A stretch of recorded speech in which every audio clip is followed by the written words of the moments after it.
साथ वाले देशों ने क्यों बनाई। ऐसे बहुत सारे क्वेश्चन है जिनको आप समझते हैं, ठीक है। तो देखो यहां तक अपना हो गया था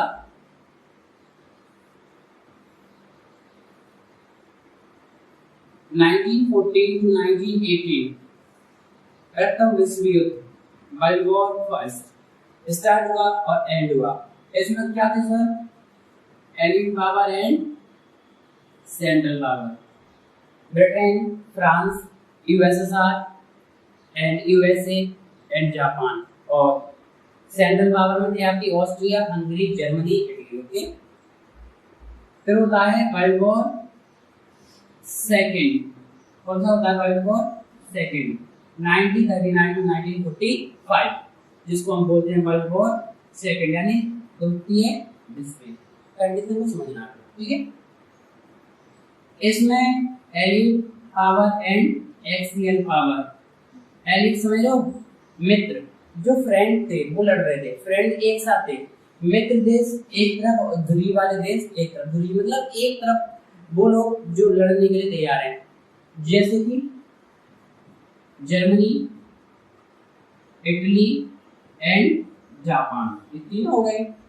और इधर क्या है, Britain, France, USSR and USA, इस तरीके से चलता है। वर्ल्ड वॉर सेकेंड की एंडिंग कब होती है, जब यूएसए जापान पर 1945 में हिरोशिमा एंड नागासाकी पर एटम बम पटक देता है, ये परमाणु हमला करता है।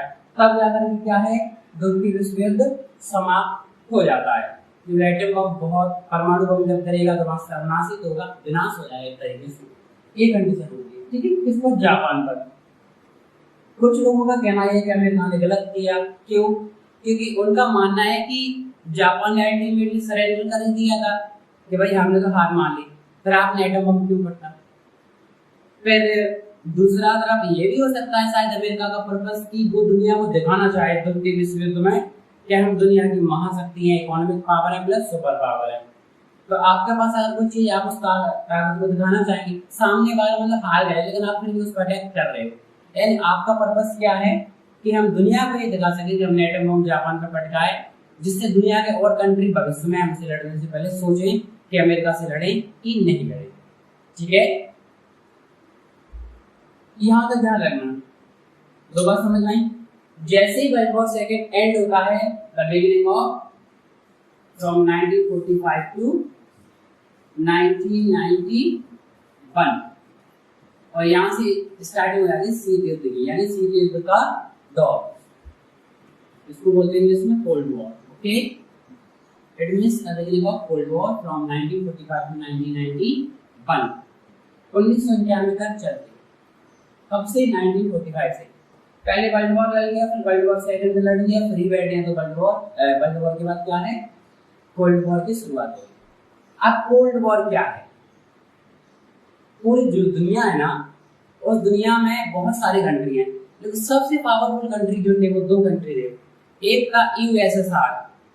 यूएसएसआर क्या है, देखो पहले रसिया नहीं था, रसिया यूएसएसआर का एक पार्ट था। ऐसे समझो बहुत सारे बच्चे हैं, उनका एक बड़ा भाई है जो सबसे ताकतवर है, मैन लीडर है, वो था रसिया।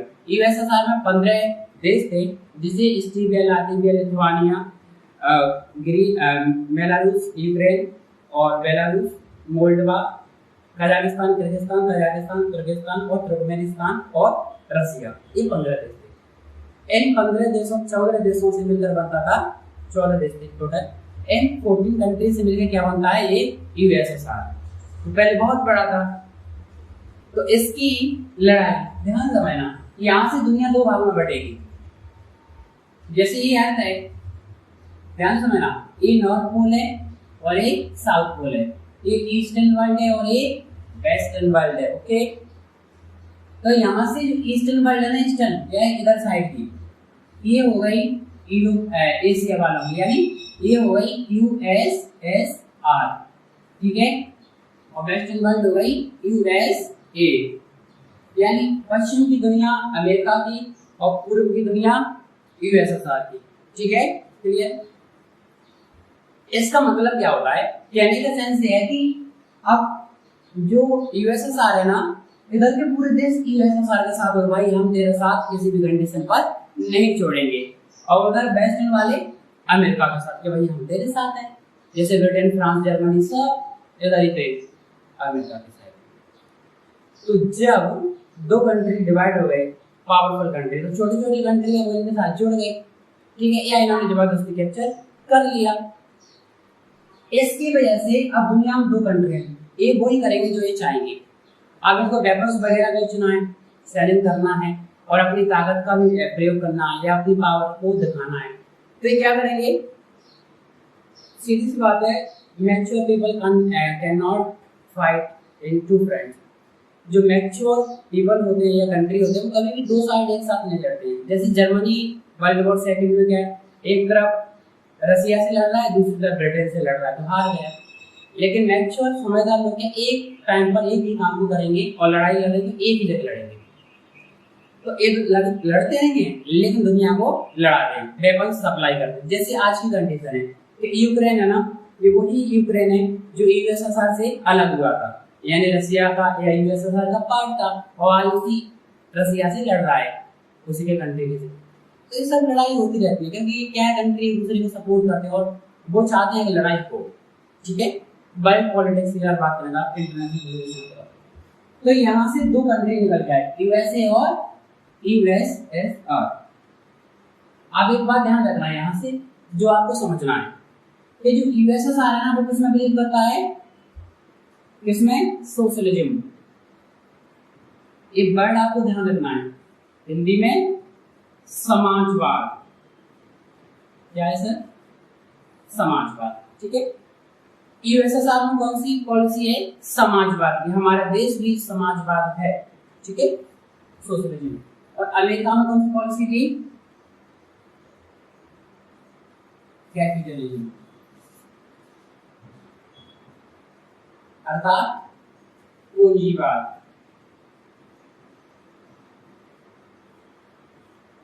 यहां दो वर्ड निकल कर आए, एक समाजवाद, एक पूंजीवाद। तो समाजवाद को लीड करने वाला कंट्री था यूएसएसआर और पूंजीवाद को लीड करने वाला था यूएसए यानी अमेरिका। अब आपको ये समझना है समाजवाद और पूंजीवाद होता क्या है, ठीक है। तो देखो समाजवाद में ये है कि जो फैक्टर ऑफ प्रोडक्शन होंगे ना, the leading production sector are controlled by government, यानी समाज की ज्यादा से ज्यादा जो संसाधन है वो सरकार के द्वारा क्या है, नियंत्रित किए जाएंगे। एक पॉइंट। सेकेंड, यहाँ पर संसाधनों का प्रयोग करने का मतलब यह है कि ज्यादा से ज्यादा लोगों को इसका लाभ मिल सके, यानी समाज के प्रत्येक व्यक्ति को इसका लाभ मिल पाए। इस समाजवाद का उद्देश्य है, यानी कि आप ऐसे समझो जैसे आपके पास बहुत ज्यादा जमीन है, पैसे हैं, तो गवर्नमेंट का पर्पस ये है कि सब लोगों को बराबर बराबर पैसे लगभग मिल जाए, कोई भूखा ना रहे। इस समाजवाद की विचारधारा है। इसमें एक कंडीशन है कि सब लोग समाज में धीरे धीरे ग्रो करेंगे। अगर एक अमीर होगा तो और भी अमीर होते चलेंगे, और अगर एक गरीब है तो और भी गरीब होंगे। ये समाजवाद है, यानी समाज को साथ लेकर चलता है। और समाजवाद में सरकार का हस्तक्षेप ज्यादा होता है कि गवर्नमेंट ही पॉलिसी बनाती है, ठीक है। और यहाँ पर व्यक्तिगत यानी जो प्राइवेट प्रॉपर्टी वाले लोग होते हैं उनका हस्तक्षेप कम होता है, यानी उनको इतने राइट्स नहीं है या इतनी आजादी नहीं है जितना कि कैपिटलिस्ट में है। ये तो समाजवाद है। अब पूंजीवाद को समझो। पूंजीवाद का मतलब है सीधी सी बात है, यानी how can be condition we have to get the profit. हमें किसी भी कंडीशन में क्या प्राप्त करना है? प्रॉफिट, लाभ कमाना है, चाहे कैसे भी कमाएं। जब किसी समाज में ऐसी विचारधारा पनप रहा है कि हमें सिर्फ हमारे पर्पस से लाभ, पैसे कमाना है, कैसे भी कमाओ, ठीक है, हमें डिवाइड नहीं करना, जिसके पास जितना पैसा है उसके लिए बहुत ज्यादा प्रॉफिट है, ठीक है। तो अमेरिका में क्या हुआ कि जो कैपिटलिस्ट है ना, तो ये दो क्लास में बढ़ गया, दो वर्ग में पूंजीवाद। एक हो गए रिच और एक हो गए पुअर, और यही होगा। और इन दोनों के बीच में हो गया गैप। अगर आपने पढ़ा हो प्रीवियस क्लास में कि गरीब और गरीब होता जा रहा है, अमीर और अमीर होता जा रहा है। ऐसा क्यों है?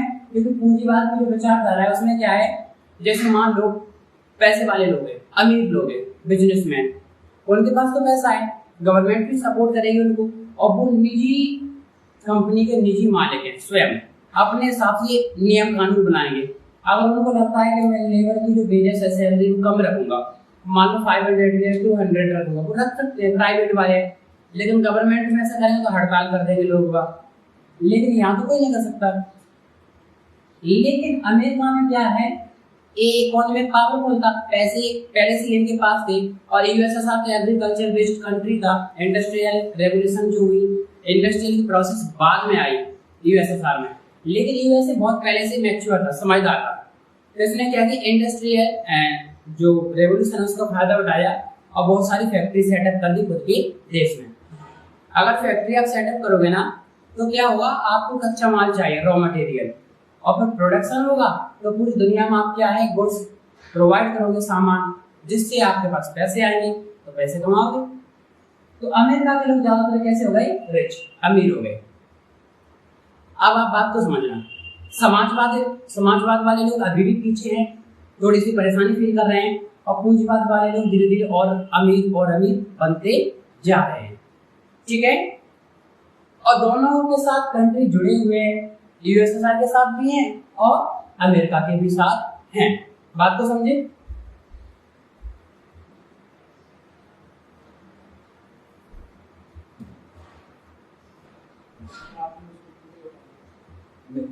फिर उसके बाद में अभी इसी कंडीशन में अपने रहना है।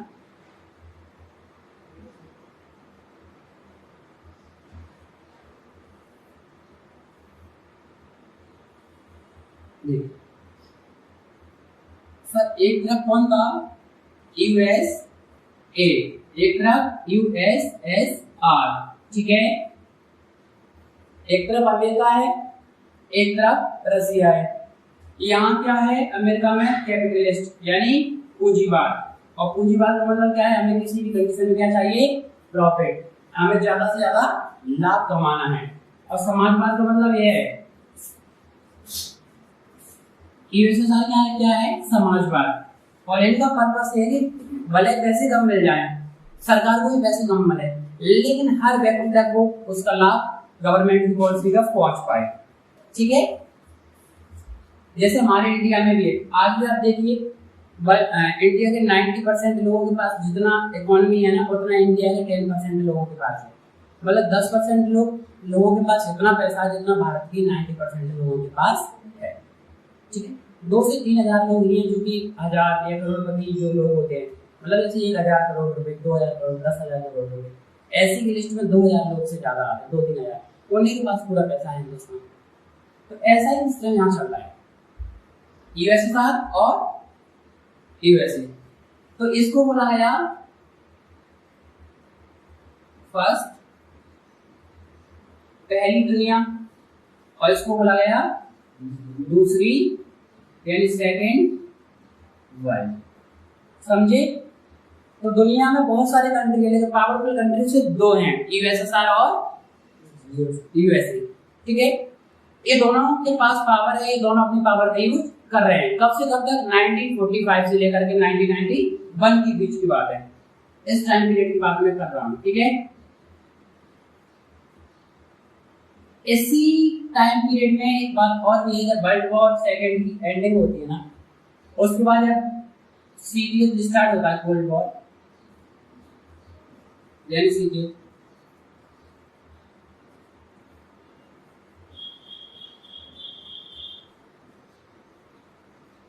इसी दौरान इंडिया ने सोचा कि हम कौन सी साइड जाए भाई, जब दुनिया 2 तरफ बटे तो हम भी एक तरफ जाएं। इनका प्रेशर भी था कि भाई आप या तो अमेरिका में मिलिए या यूएसएसआर में मिलिए।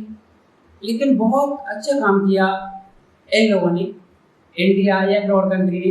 इन्होंने कहा ना हम तुम्हारी दुनिया में जाएंगे ना इनकी दुनिया में जाएंगे, हम एक हमारी अलग दुनिया बसाएंगे। फिर तीसरा कंट्री का ग्रुप निकला, वो था जिसका नाम उन्होंने रखा NAM, नॉन अलायंस मूवमेंट, यानी हिंदी में बोलेंगे गुट निरपेक्ष।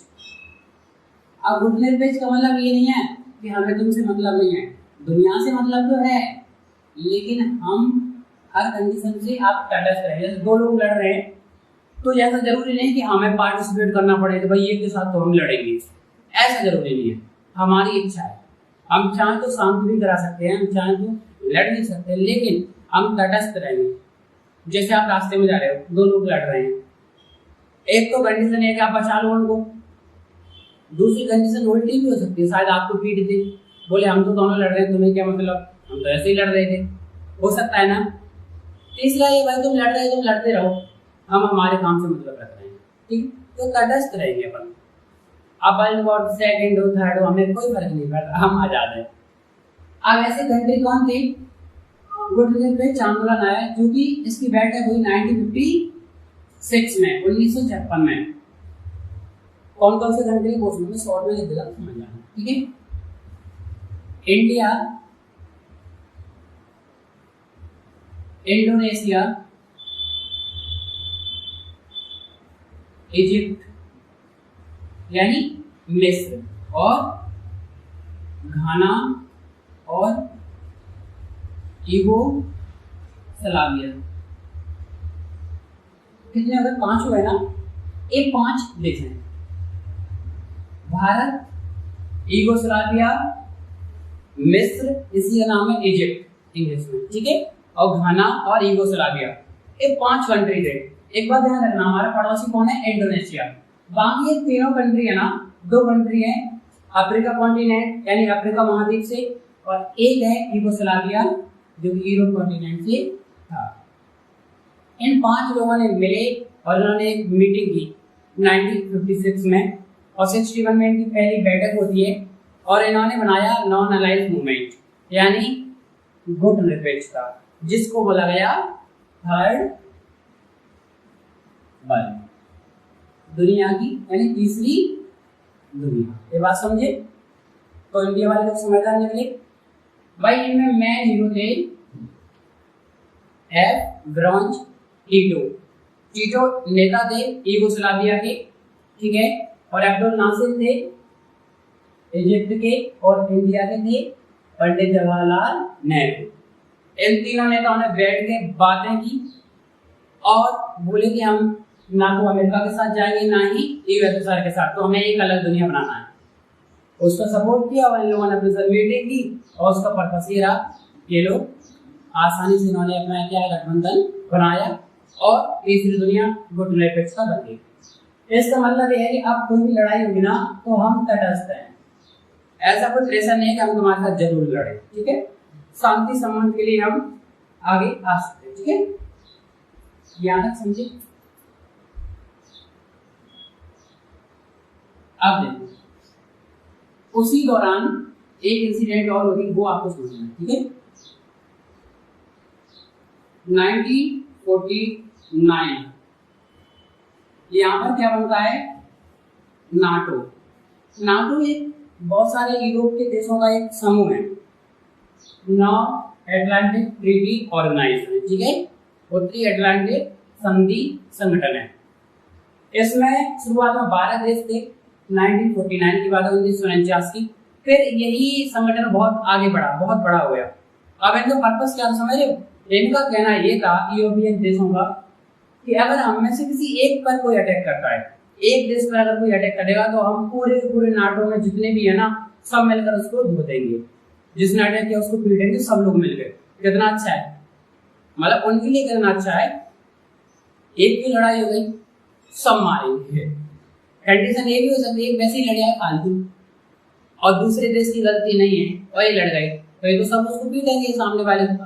इतने बहुत सारे कंट्री के बाहर फिर आगे चल के दुनिया का बहुत सबसे बड़े ग्रुप में से एक है। एक इसने बनाया यूएसए के साथ मिलकर के। अब आप सोचिए रसिया बैठे हो थोड़ी ना, रसिया मतलब यूएसएसआर, तो इसने भी काम किया 1955 में। ये लाए वार्सा पैक्ट, मतलब वार्सा की संधि, और इसमें कहा कि जो देश हमारे साथ शामिल होना चाह रहे हैं ना वो हमें सपोर्ट करेंगे, और हम यानी हाउ कैन बी कंडीशन उस देश को बचाने की या उस देश के साथ हमेशा रहेंगे, और उसे कोई प्रॉब्लम आती तो हम उसके साथ खड़े हैं आगे। ये किसने बोला, यूएसएसआर ने, ठीक है, यानी रसिया का जो ग्रुप था पूरा उस देश ने बोला, ठीक है, यूएसएसआर ने ये बोल दिया। अब जो अपने चैप्टर की स्टार्टिंग होती है ना उसमें लिखा है क्यूबा, मिसाइल क्राइसिस, यानी क्यूबा मिसाइल संकट 1961 अप्रैल का मंथ है। इस बात को अच्छे से समझना है आप लोग, ठीक है, कि ये प्रॉब्लम क्या है, क्यूबा मिसाइल संकट क्या है, ये चैप्टर के स्टार्टिंग में दिया है, इसको आप समझना। एक ऐसी कंडीशन है सर 1961 और 63 के बीच में, जब वर्ल्ड वॉर थर्ड होते होते रह गया, मतलब बिल्कुल पीक पॉइंट था, उच्चतम बिंदु, लगभग हम वर्ल्ड वॉर थर्ड के करीब ही आ गए थे। ऐसी कंडीशन क्रिएट हो गई कि वर्ल्ड वॉर थर्ड होने वाला है, लेकिन इंशाल्लाह हो नहीं पाया, लेकिन होने वाला ही था। वो कंडीशन थी क्यूबा मिसाइल संकट। अपन इसको समझेंगे, फिर आएंगे सीधी दो ध्रुवीय ताकत क्या होती है, ठीक है। अभी ज्यादा मैंने समझाया नहीं है। वर्ल्ड वॉर 1, सेकेंड नाटो गुट निरपेक्षता और क्यूबा मिसाइल संकट पर अपन आ चुके हैं। देखिए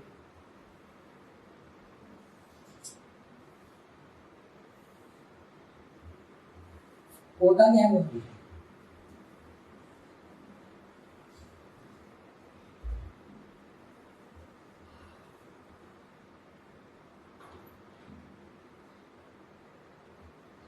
ये दुनिया क्या है, सपोज दैट इस तरीके से डिवाइड हो गई। एक तरफ क्या है यूएसए और एक तरफ क्या है यूएसएसआर, ठीक है। इसी तरीके से शीत युद्ध का मतलब क्या, तो यहाँ पर अपन समझेंगे और इसी समझेंगे क्यूबा मिसाइल संकट। ध्यान सुनना, यूएसए के पास में कौन सा देश है, क्यूबा। कैसा देश है, आइलैंड कंट्री, मतलब चारों तरफ से पानी से घिरा हुआ है, छोटा सा देश है। किसके पास में, यूएसए के पास में। और इसके पास में क्या है, यूएसएसआर के पास में टर्की, ठीक है।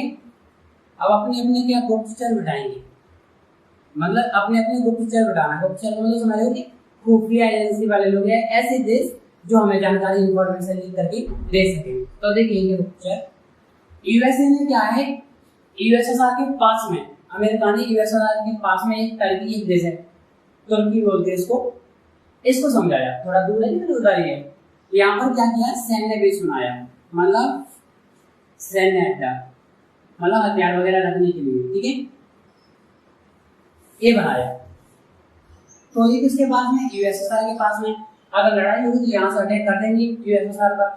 अब यूएसएसआर चुप तो बैठेगा नहीं, इसने क्या किया, क्यूबा को वेपन्स वगैरह सप्लाई किए, मिसाइल वगैरह हथियार। और कहां पर है ये, अमेरिका के पास में। अमेरिका को 3 हफ्ते बाद पता लगा भाई ये क्या हो रहा है, क्यूबा के पास में हथियार सप्लाई कौन कर रहा है, बोले यूएसएसआर। तो अमेरिका समझेगा ये तो हम अटैक कर देगा आगे चल के, तो अमेरिका को गुस्सा आया।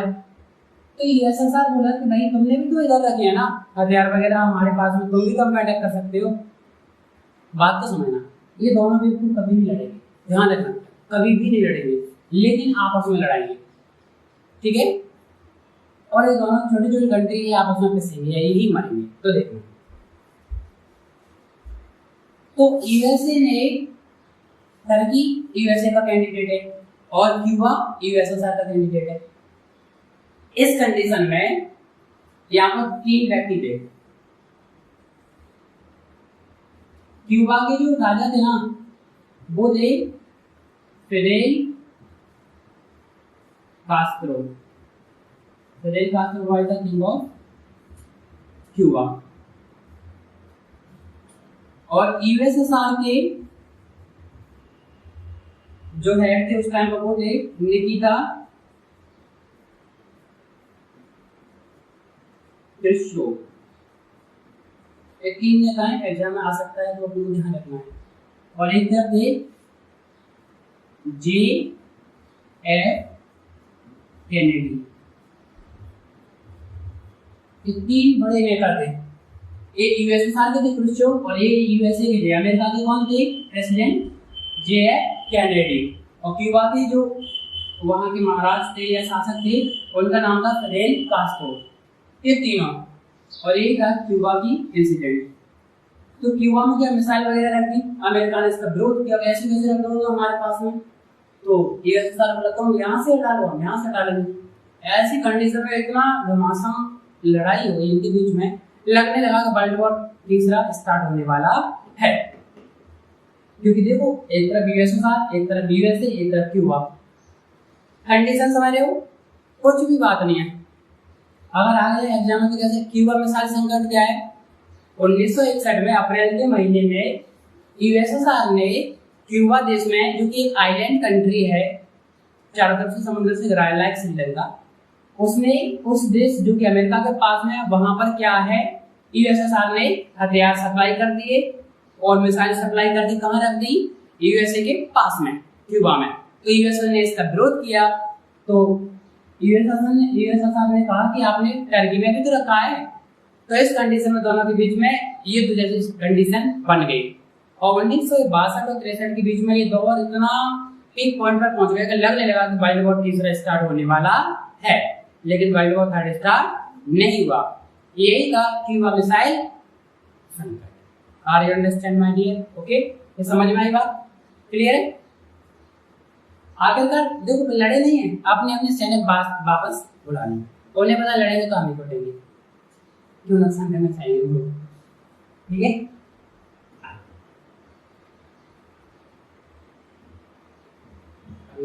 सर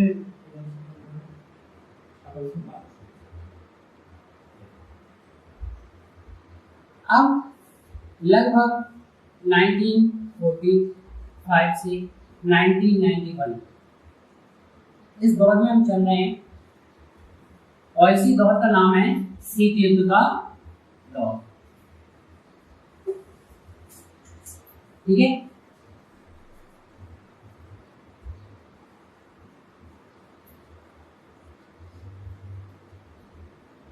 आपको इतना भी पता है यूएसए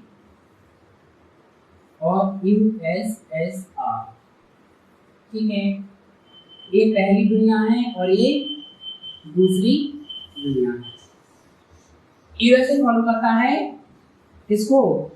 पूंजीवाद को, यानी हमें किसी भी कंडीशन में हमें ज्यादा से ज्यादा प्रॉफिट या लाभ कमाना है। और यहाँ पर क्या है? समाजवाद, भले ही पैसे कम मिल जाएं लेकिन सबको मिलना चाहिए। जैसे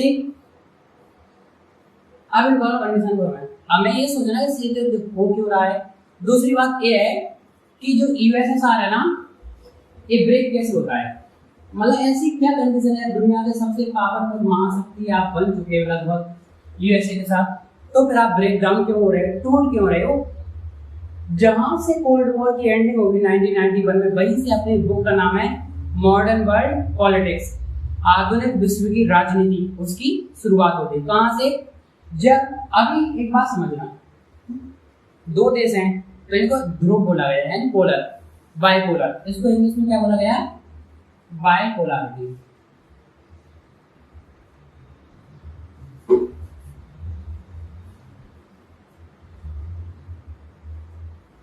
यानी द्विध्रुवीयता का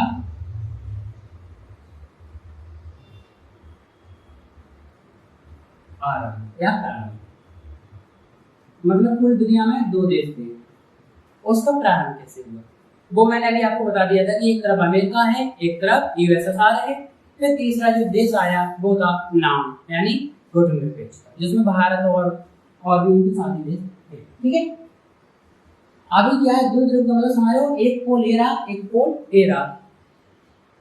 तो सर 1991 में एक पोल यानी ये कंट्री ब्रेक डाउन हो जाता है, मतलब इतना बड़ा देश टूट जाता है 14 देशों में। अगर 14 देशों में टूटेगा तो फिर दुनिया की महाशक्ति कितनी बचेगी? सिर्फ एक। तो फिर वर्ल्ड बाइपोलर की जगह क्या हो जाएगी? यूनिपोलर, यानी एक ध्रुवीय देश। समझ गए? यानी एंड हो जाएगा बाइपोलरिटी का, द्विध्रुवीयता का। द्विध्रुवीयता का मतलब समझ, सीधा सा मतलब है कि द्विध्रुवीयता का मतलब है कि इस दुनिया में सिर्फ दो देश ऐसे हैं जो सबसे पावरफुल हैं, उन्हीं के हिसाब से पूरी दुनिया के कंट्री चल रहे हैं, एक अमेरिका और एक यूएसएसआर। कब तक? 1991 तक। आप उस कंडीशन में देखिए ये चल रहा है, इसी दरमियान 1991 में यूएसएसआर ब्रेक हो जाता है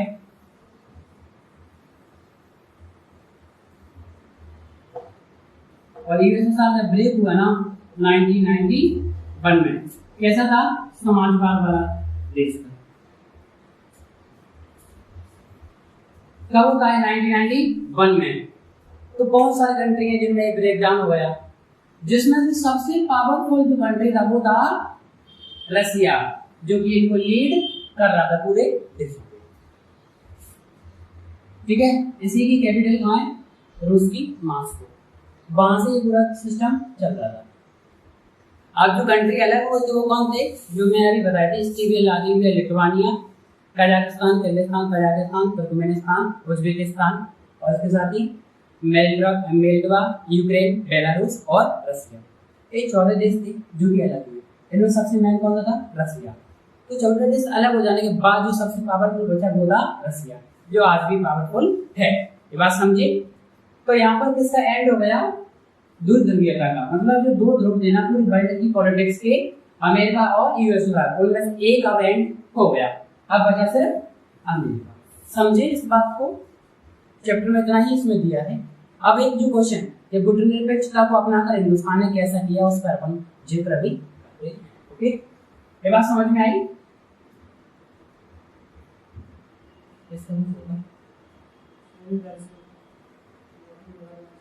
इस बारे में देख,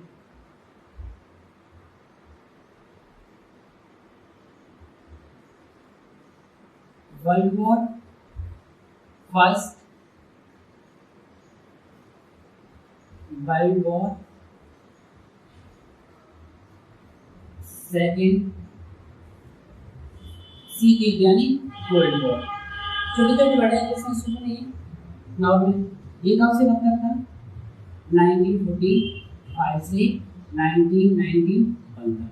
ये 1939 से 45 तक और ये 1914 से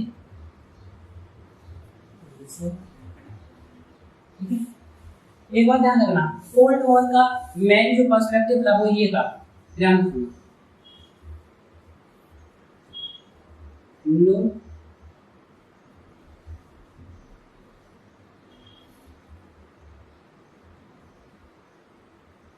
यानी ना तो अपन सैन्य शक्ति का यूज करेंगे, सेना का। ठीक है, नो गन्स